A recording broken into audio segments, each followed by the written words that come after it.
Sziasztok, én Láng Péter vagyok. Én pedig Lénárt Gábor. Mi vagyunk a Tripodcast podcast műsorvezetői. Ebben a videóban a LövePro új Protectic termékeiről fogunk nektek mesélni. Kezdjük is először a két fő táskával, a Protectic 450-essel és a 350-essel. Gábor már régóta használja ezeket a termékeket, nem konkrétan ezt a táskát, hanem ennek az elődjét. Az mióta van nálad? A kettes verzió, a 450-es kettes verziója nagyjából 4 éve van nálam, 4 éve használom, és most, hogy megjelent a 3-as verzió, ezt 2 hónapja tesztelgetem. Kinek szólnak ezek a táskák? Miért ezt választottad?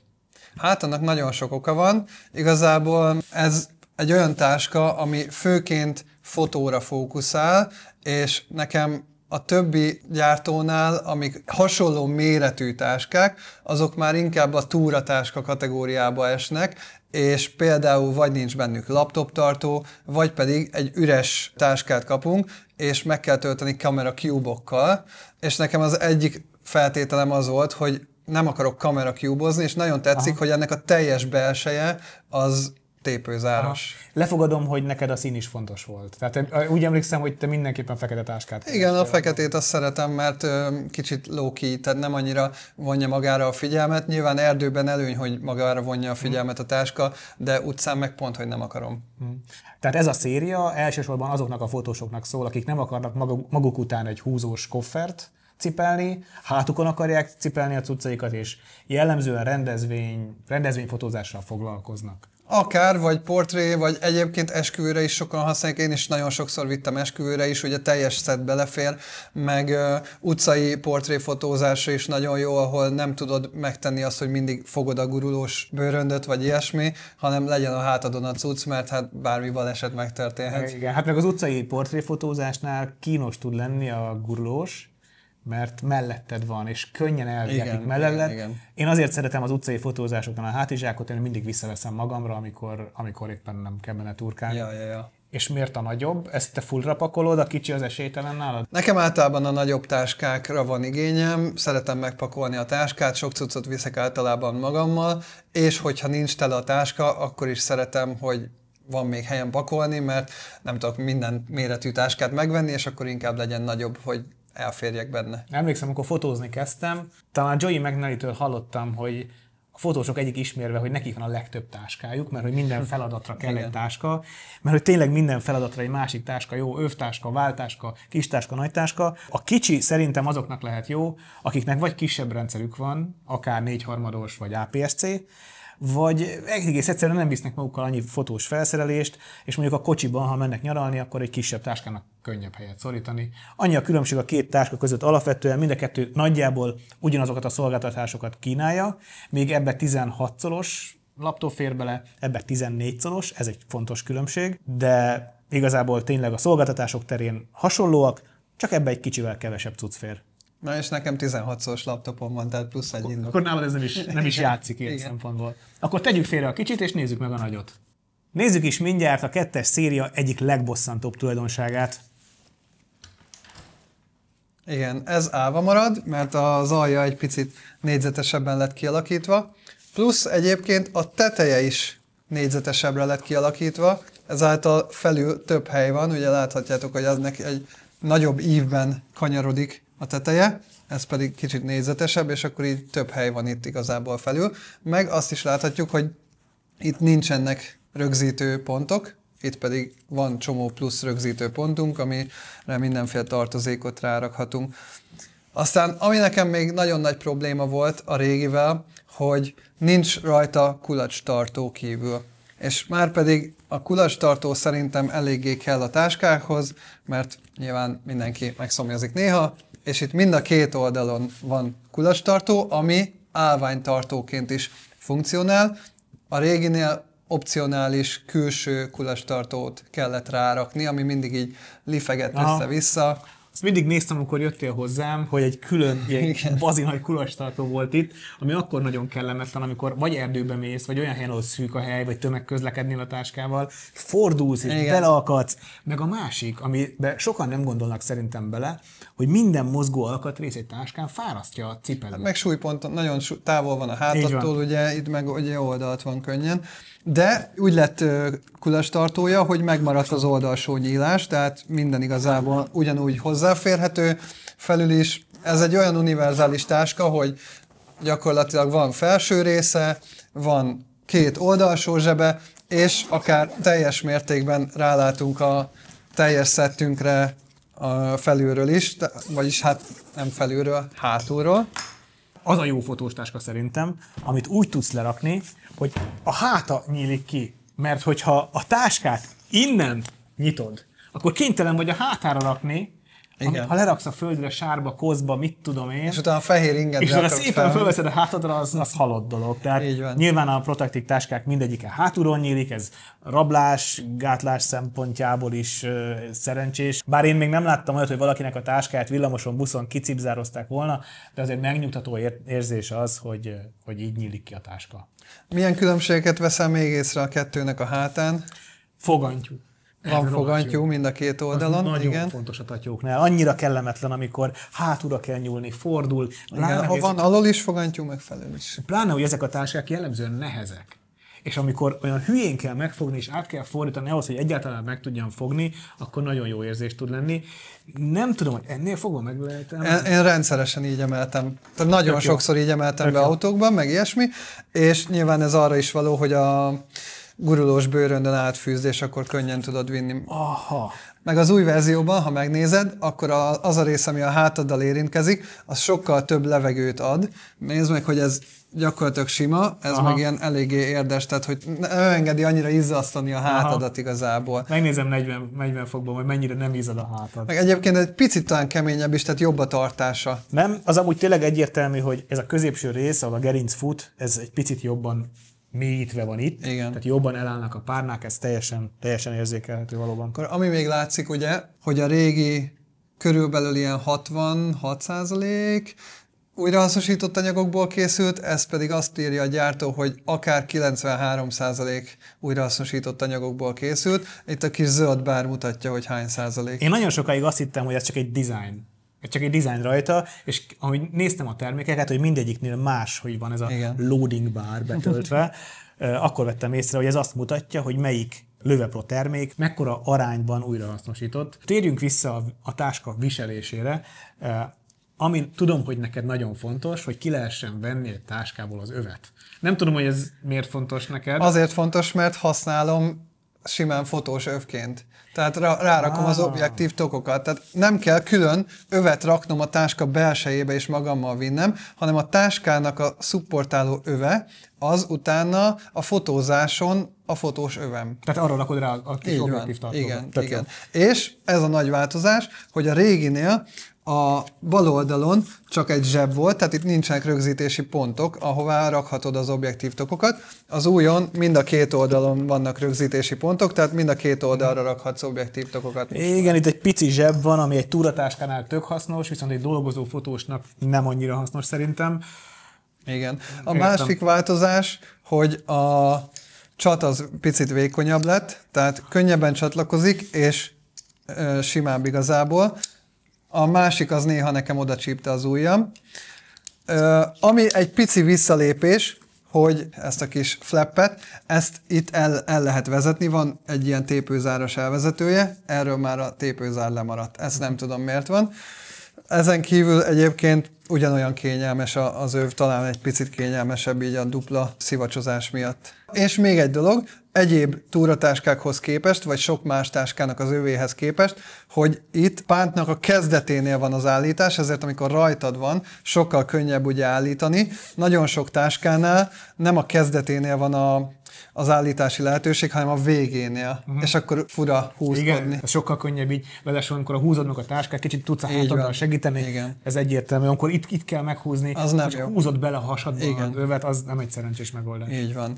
További változás a válpántok formája, egy picit ergonomikusabb lett az új verzió, és megkapta a te Whistler táskádnak a dupla szivacsozását. Ugye itt egy réteg szivacs van, ami egy vastagságú, itt viszont van kívül egy vastag, kicsit keményebb szivacs, viszont ami a válladdal érintkezik, ez a szürke rész, ez egy picit puhább szivacs.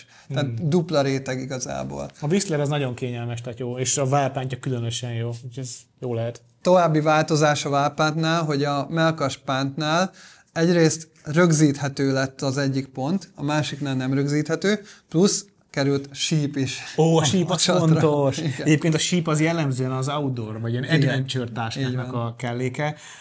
Ezzel lehet segítséget hívni, hogyha már kifogyott belőlünk a szufla a kiabálásból. Senki se használja a sípot, azt kívánom. Igen. A felső részen, amivel megfogod a táskát, egy picit vékonyabb lett, viszont ha megnézed, szerintem kényelmesebb ez, mint a régi.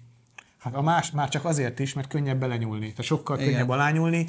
Ez itt, hogy összeesik szegény. Meg, hogy gumi, igen. Ez a gumi is fura. A gumi, ami nem olyan rossz, nem rossz fogású, csak teljesen ez puhább egy picit. Tök jó lett.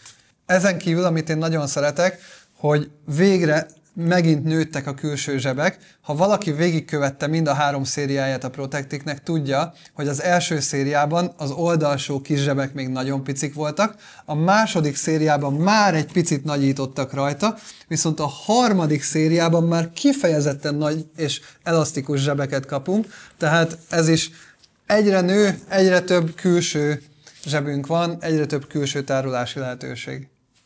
Tök jó. Ha már itt vagyunk, akkor megemlítem egyébként a kulcstartót, aminél van szintén különbség. Itt ez nem lokkolható, de... Az újnál nem lokkolható. Igen, az újnál nem lokkolható, a réginél lokkolható. Érdekes. Ez ilyen dizájnt egyébként nem is láttam, hogy igen, fura. Ez érdekes. Mindegy, hát biztos működik. Valaki kitalálta, kapott érte pénzt. Nézzünk bele akkor a táska belsejébe esetleg. Nézzünk bele, én félre is teszem a régit. Az első dolog, amit észrevettem a 2-es verzióhoz képest, hogy ezt a rekeszt összevarták, tehát nem egy egybefüggő tároló rekeszünk van. Az 1-es verzióban ugyanígy különálló volt, viszont ugyanennek a táskának a 350-es kisebb verziójában szintén egybefüggő rekesz van. Nem tudom, nekem ez tetszik, hogy nem folynak egymásba a dolgok, és hogyha meg egy nagy rekesz kell, azt meg itt megtalálom. Igen, igaz végül is. Az új elválasztókra is. Az egy kényes pont. Az elválasztók az egy nagyon kényes pont. Igen. A Löwe Pro jellemzően 3 különböző színű elválasztót használ. Ez a narancs, a világos szürke és a sötét szürke. A régebbi táskáknál a narancs színű az jellemzően nem volt teljes felületében tépőzárazható, a szürkék pedig méretükben és funkciójukban térnek el egymástól. Új funkció az elválasztóknál, hogy látod ezeket a kis bevágásokat. Ez arra szolgál, hogy a táskának az aljánál, ahol kerek, ott így össze tudod hajtani igazából, és akkor jobban besimul a táskába. Aztán az új elválasztók, ezek az ilyen kicsit hajlítható elválasztók, plusz mindegyiknek sokkal sűrűbb szövésű lett a tépőzára, sokkal könnyebben odaragadnak, és sokkal nehezebb igazából leválasztani őket a táskáról. Tehát az a durva, hogy amikor be akarod rendezni a táskát, így véletlen oda megy, és alig bírod visszatérni. Igen. Véreztél már el fotós meló előtt? Minden fotósnak szerintem megvan az az élmény, amikor belenyúl a tépőzárnak az élébe. A 2-es szériára is jellemző volt igazából. Igen, a 2-es szériára biztos, hogy jellemző volt, azt tudom. Ezek a tépőzárak viszont úgy nézem, hogy igen, ennek most elég jó. Így van, így van. Meg az tényleg nagyon fontos, hogy teljes felületében tépőzárazható ez az elválasztó, mert az annyira bosszantó, amikor berakod az elválasztót, és pont oda szeretnél rakni egy másikat, és teljesen feleslegesen kénytelen vagy kialakítani egy nagy rekeszt. Miközben neked csak egy picire van szükséged, és nem tudod lefelezni a rekeszedet. Itt ez a probléma megszűnt. Az új elválasztók új tulajdonsága, hogy egymásba lehet őket akasztani, tehát itt jobban csatlakoznak, ezáltal 2 kisebből ki lehet alakítani egy hosszút. Az új hajlítós elválasztóknál pedig az az előny, hogy jobban rá tudnak az objektívnek a formájára formálódni. Ahogy itt számolom, itt van 3 fényképezőgép, de tudom, hogy az egyikkel videózunk, tehát akkor te 4 gépet hordasz benne, és legalább 4 vagy 5 objektívet, van benne vaku, aksi, meg egy csomó kacat. Ezt mindig ennyire megtömve használod? Nem mindig, de majdnem mindig. Egy esküvőnél simán, igen. De azért jó ez a táska, mert tényleg általánosságban elfér benne a főváz egy jó nagy objektívvel, 2-3 közepes méretű, vagy akár nagy méretű objektív is, B-váz, aksik, vakuk, Instax, ND-szűrő, minden elfér benne igazából. De erről beszélünk egy másik videóban majd. Ami még szerintem fontos ezeknél a táskáknál, hogy hol van a laptop tartó rekesz. Mert kétféle megoldást használnak jellemzően a táskagyártók. Az egyik az, amikor a hátadhoz közel van a laptop, a másik pedig, amikor a fotós felszerelésen túl a hátattól távol van a laptop. Én ezt utóbbit azért nem szeretem, mert nagyon instabilá tesz, nagyon hátrafele helyezi a táskának a súlypontját. Itt hogy oldották meg? Itt a hátad felől van a laptop tartó, és ugye, ahogy említettük, ez egy 16-szoros laptopot tud tárolni, és elég biztonságosan, jó puha. Amikor megvásároltam az első Löwe Pro táskámat körülbelül 20-25 évvel ezelőtt, nagyon megörültem annak, hogy egy ilyen kicsi, szürke, narancs szűtyőt adott hozzá a gyártó, amiben én annól emlékszem a memóriakártyákat tároltam, meg az aksikat, sőt, ha jól emlékszem, még memóriakártya tartót is kaptam a nagy táskához. Itt miket kapunk hozzá? Ehhez is kapunk szütyőt, kétféle szütyőt is. Az egyik ugyanaz, ami a régihez volt, a kulacstartó, ha akarjuk, akkor kívül használjuk, de a kulacstartó most már úgymond állvány tartóként is funkcionál. A régihez kaptunk egy ilyen kis állvány lábtartót, itt most már nem kapunk. Ezen felül az új szütyőknél új kialakítást is alkalmaztak a rögzítéshez. Beraktak egy ilyen távtartót, ami azt eredményezi, hogy kevésbé mozog, amikor a táskára van rögzítve, plusz mindegyik szütyőt akár nadrág, vékonyabb nadrág övre is rakhatsz, nem csak a vastagabb övre, ezáltal az összes objektívtokot, meg az összes szütyőt is a nadrágövedre is csatlakoztathatod könnyen. Ha nem akarom kivenni a táskának a vastag övét, csak a nadrágomra is simán. Tök jó. És ez? Ez pedig a rain cover, ami a réginél az aljába be volt építve, az újnál, mint láthatjátok, nem fér be a táskába, tehát ez otthon marad. Fullosan be volt varva. Igen, kivehetetlenül be volt varva az aljába, és tökéletesen mindig ott volt, amikor kell, szépen laposan. Ez most mindig otthon fog maradni sajnos. Hát oké, otthon fog maradni, ha otthon felejted, de ha neked fontos az, hogy extra védelmet adja az eső ellen, akkor viszont mondok egy jó tulajdonságot. Például bringán, vagy motoron szállítod a táskát, csupa sár lesz, ettől megóvja a rain cover, és ezt külön ki tudod mosni, mert a beépítettet azt nagyon nehéz takarítani. Igen, a sárra nem gondoltam meg, hogyha Izlandra mész vizesést fotózni, akkor is vidd magaddal. És ezen kívül még kapunk 2 rögzítőszíjat a táskához, amivel az állványt tudjuk rögzíteni, vagy pedig, hogyha párhuzamosan helyezzük el a táska külső részén, akkor ruhát, vagy kabátot, vagy bármit oda tudunk fogatni. Ezt én sokszor alkalmaztam, mivel nincsen külső nagy zsebe a táskának, meg hát ritka az a táska, amivel egy kabát elfér kívül, viszont ráakasztani könnyű. Sok olyan munkám volt korábban, amikor delegációkat követtem fotósként, és ott borzasztó fontos volt az, hogy egy kabátot föl tudjak tenni a táskára, mert jellemzően a fotósnak mindig meg kell előznie azokat az embereket, akiket fényképez, és futni kell, olyankor nem komfortos a kabát. Viszont utána meg kell állni, és nagyon sokat kell várakozni, akkor meg marha jól jön a kabát, úgyhogy ezeket a pántokat én mindig nagyon szerettem, és ezt külön meg is lehet vásárolni, akinek nem elég a 2 darab, azt tud venni, amennyit csak akar. Igen. És hát a táska külsején csomó rögzítési pont van, úgyhogy nagyon sok mindent lehet kívülre rögzíteni. Nyilván idő után már, ha túl sok a cucc, az megint csak kényelmetlen lesz, viszont moduláris, és mindenki a kedve szerint egészíteti ki a táskáját. A sok kis változtatásból ti is látjátok, hogy a Löwe Pro odafigyelt arra, hogy a felhasználók milyen véleményeket adtak a korábbi modellekről. A rengeteg kis apró módosítással ez egy sokkal jobb táska lett, mint az elődje. Aki szerette a korábbi verziót, szerintem nagyon boldog lesz ezzel is. Köszönjük a táskákat a Manfrotto Magyarországnak, a helyszínt pedig az Ablak Stúdiónak. Hallgassatok Tripodcastet! Sziasztok!